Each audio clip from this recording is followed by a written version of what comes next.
গতকাল একটি দুর্ঘটনা ঘটে বা বলা চলে বাংলাদেশ ক্রিকেটের একটি গুরুত্বপূর্ণ মুহূর্ত ছিল বা খুব বেদনাদায়ক কষ্টদায়ক বলা চলে বেশ একটা ভালো ছিল না। কারণ কালকে বা গতকাল লঙ্গর বাসন ক্রিকেট লিগ 2025-এর একটি ম্যাচে, হ্যাঁ, সেটা ছিল কক্সবাজারের ম্যাচে একজন ফিজিও, বাংলাদেশের ফিজিও, তিনি অসুস্থ হয়ে যান হঠাৎ করে। হ্যাঁ, এর আগের মুহূর্তে একজন অসুস্থ হয়ে গেছিল, তিনি মোটামুটি পরবর্তীতে সুস্থ হয়ে যান। এবং অপর দিকে দেখা গেল যে তারপরে যে অসুস্থ হয়েছে বা মামুন নামের যে ফিজিও অসুস্থ হয়েছে, তিনি স্ট্রেচারে করে গাড়িতে উঠিয়ে তাকে হাসপাতালে বা ওই স্থানীয় হাসপাতালে নেওয়া হয়। হ্যাঁ, আসার কথা একটাই, যে তিনি এখন সুস্থ আছেন বা ভালো আছেন।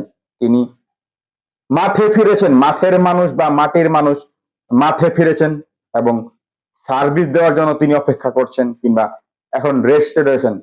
আমরা আশা করি, আমি, আপনি সকলে, বাংলাদেশের 18 কোটি মানুষ আমরা দোয়া প্রার্থী বা দোয়া করি যাতে তিনি ওই ফিজিও তিনি যাতে সম্পূর্ণ সুস্থ হয়ে তিনি খেলা পরিচালনা বলতে কি যেই দলের তিনি আর রয়েছেন সেই দলের প্লেয়ারদের সুস্থতা বা সুস্থ করে কিংবা তাদের ফিটনেস ভালো করে তাদের খেলায় বা খেলাতে সহযোগিতা করতে কিংবা বাংলাদেশ ক্রিকেটকে এগিয়ে নেওয়ার জন্য সার্ভিস দিতে, এটাই আমরা